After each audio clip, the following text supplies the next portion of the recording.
Hey, this is Joel Hoekstra of Whitesnake, and that just happened.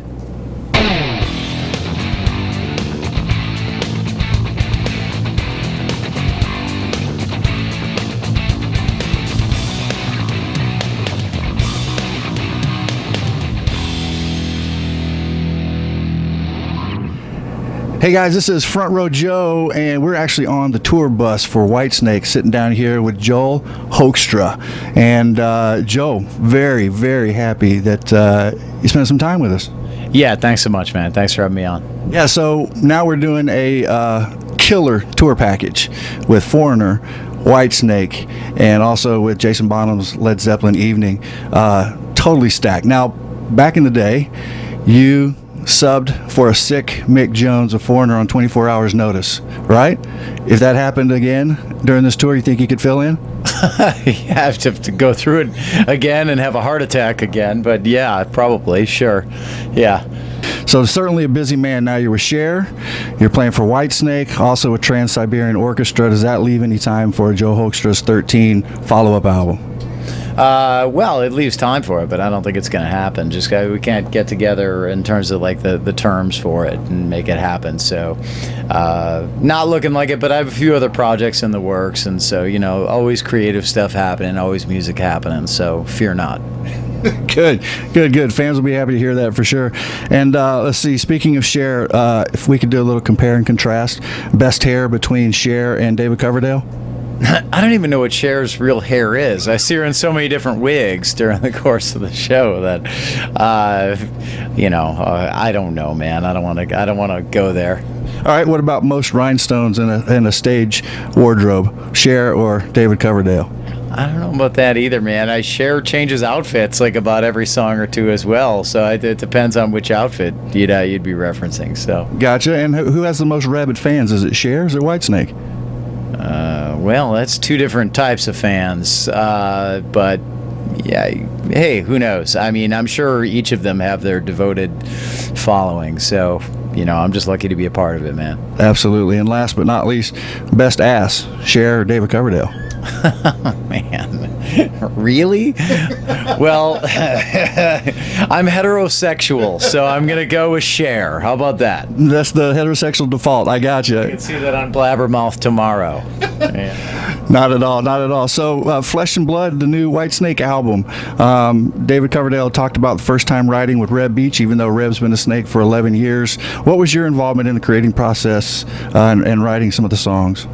Yeah, I mean, I contributed riffs. So some of the songs I wrote all of the riffs, and others I just wrote sections of. So, obviously with David, when you're writing lyrics and vocal melodies are going to be his territory. So it's a little bit, different than like my writing on Dying to Live, where I kind of wrote everything. This is like contributing guitar stuff for him to sing over. So yeah, I mean, I did that. Like I said, some of it, like all of the music behind it was mine, and then others it's just a section. So I think I have about 8 or 9 co-writes or something like that on the music out of all of it. So yeah, good, decent amount. Yeah, right on, most certainly. And so, staying true to Whitesnake, but how do you incorporate Joel Hoekstra into the guitar playing? Well, I mean, that's going to happen regardless, just because people play like themselves. So, I've never really taken the attitude of trying to be anybody else with it, and David doesn't want us to. He just wants us to play like ourselves, and just obviously, he'll pull like what he thinks fits best with Whitesnake out of you, and we're on the same page 95% of the time. With something I'll play for a part idea or something, David, almost always will like it and say that's a good fit. And, on occasion he'll just say, nah, not for Whitesnake. But, it's for the most part we're on the same page almost all the time. Oh, that's very cool, and that helps for sure. Your Instagram feed reads part guitar celebrity and part fan, considering all the selfies you have with other musicians. It's really cool to see that you're a big music fan as well. Yeah, I mean, I guess you'd have to say I'm like the guy who got to live out his dream and play with a lot of people. I've played with a lot of artists that are a little older than me, guys that I grew up admiring, when I was younger. So, my career, that's a huge part of it is working with all these people that I grew up going, wow, so it's cool to not let that go away and not get, I guess, too acclimated to it. It's a nice dose of reality every once in a while to remind yourself that, hey, when you were a kid, you would have died for this moment, man. So yeah, and speaking of that, in the new era of the music business and touring, there's VIP meet and greets, there's even guitar clinics with the guitarist that you can get as a fan. Can you imagine that back in the day when you were coming up and having an opportunity like that with one of your favorite guitarists, Angus Young? Do you think that access is maybe diminishing the luster of being a guitarist or rocker, that persona, or is it helping to enhance it? I don't know. I mean, it's either or, I suppose, and it's the things like that. It's almost like, why have an opinion? Because it's always about making the best of whatever scenario you have. So, I mean, me, myself, somebody who didn't sell millions of albums, because I really wasn't old enough in the 80s to do it. I was a kid.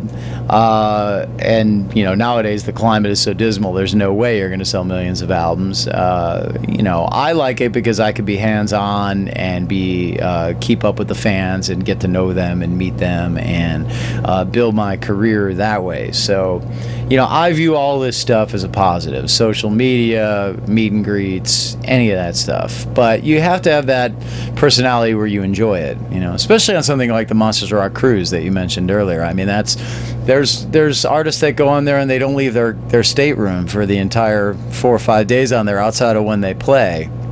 Me, myself, I enjoy it, but maybe that's because I'm not too far removed from just being a fan. And maybe it's also just because, I don't know, maybe a little more clarity on these are the people that are actually giving me the ability to do this for a living, I mean, that are supporting. You got to view that stuff as support, not as annoying. Somebody wants your autograph or wants to take a picture, that's support. They're supporting you. I mean,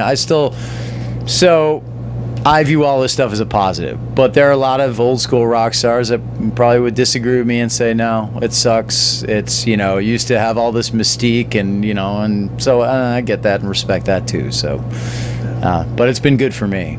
Good. Such a long career, varied. Your resume is certainly eclectic. We talked about that. We named this That Just Happened after moments like this. We're going to get off this tour bus and we're going, can you imagine that just happened?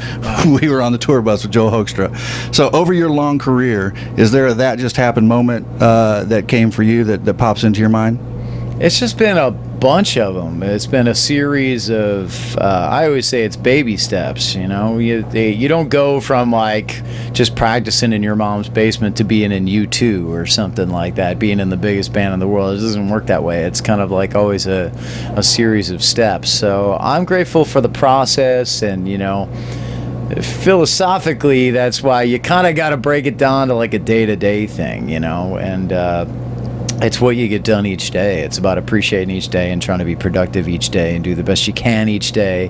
Every moment's important, but you can't hold on to it so tightly you freak people out either. I mean, look, I just do my best with each situation. So my entire life has been what you're talking about. That just happened. I mean, that's my entire life basically. I felt like, I mean, the area I grew up in, it was kind of cool. Like if you even traveled for a gig, like, wow, their band goes down to St. Louis and does a gig or whatever. So I mean, I look at all this stuff like none of this was supposed to happen, and the fact it does is, it's cheesy, but I really am living my dream as a kid. When I picked up a guitar at the age of 11, I just loved it, and I never said officially like that, this is what I'm going to do for a living. I just never stopped playing, and it's worked out, and it's amazing. Yeah, and you preach hard work, so that seems to be a running element with you, is the hard work pays off. That is the key. I mean, that it really is what makes the difference, and it's sometimes you gotta try to take the emotion out of looking at what needs to happen in your life. You know, people act on impulse and emotion all the time, all these weird patterns that we've created in our brains. And if you really just break it down sometimes and go, well, wait, if you want to do this, I mean, it's kind of simple, isn't it? I mean, if you want to be in good shape, you eat right and you hit the gym, you know. But it's important to own it, you know. I think there's a, you know, people love to create in their own minds that they're victims of their circumstance and stuff like that. But I think we create the bulk of it. Now, sure, a truck could come around the corner and, you know, slam into us and off us. It happens. You're not entirely in control of your destiny, but I think a good chunk of it you are, you know. Awesome. That's great. Great insight for sure from a man who's done it, and just like you said, living the dream. That's all we can hope for in our lives. Certainly appreciate the time, Joel. Thanks so much for taking the time and hanging out with us. Thanks. Likewise, man.